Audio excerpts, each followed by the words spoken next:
উলিপুর উপজেলায় আইন শৃঙ্খলা ও সমন্বয় সভা অনুষ্ঠিত। উলিপুর প্রতিনিধি মোহাম্মদ লিটন হাসানের তথ্যচিত্রে দেখুন বিস্তারিত।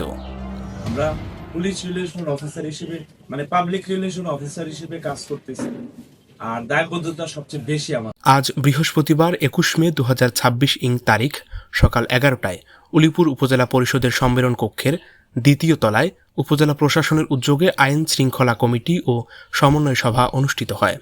উলিপুর উপজেলা নির্বাহী অফিসার টি.এম. আরিফের সভাপতিত্বে সভার কার্যক্রম আরম্ভ হয়।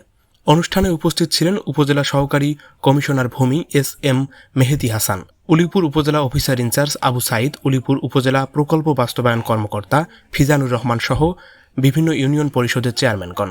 এছাড়া উপস্থিত ছিলেন বিভিন্ন দপ্তরের কর্মকর্তা, আইন শৃঙ্খলা বাহিনীর সদস্য, বিভিন্ন রাজনৈতিক দলের নেতাকর্মী, উলিপুর রিপোর্টস ইউনিট, উলিপুর উপজেলা প্রেস ক্লাবের সদস্য সহ স্থানীয় প্রিন্ট ও ইলেকট্রনিক মিডিয়ার সাংবাদিকবৃন্দ। অনুষ্ঠানের সভাপতি উপজেলা নির্বাহী অফিসার টি.এম. আরিফ বক্তব্যে বলেন, মাদকবিরোধী কার্যক্রমকে আমরা সামাজিক আন্দোলনে পরিণত করতে চাই। তারই লক্ষ্যে আমাদের আজকের এ ক্ষুদ্র প্রয়াস।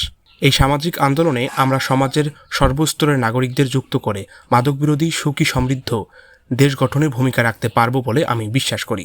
সরকারের রূপকল্প বাস্তবায়নে সহায়ক শক্তি হিসেবে কাজ করব।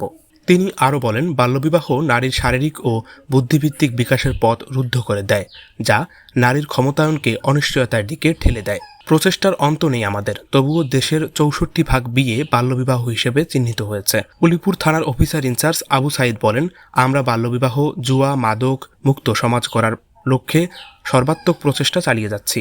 মাদক নির্মূলের লক্ষ্যে আমাদের নিয়মিত অভিযান চলমান রয়েছে। মাসিক আইন শৃঙ্খলা ও সমন্বয় সভায় উপস্থিত সকলের মতবিনিময়ের মধ্য দিয়ে অনুষ্ঠানের সভাপতি ঘোষণা করা হয়। হৃদয় হাসান, ডেস্ক রিপোর্ট, প্রথম টিভি।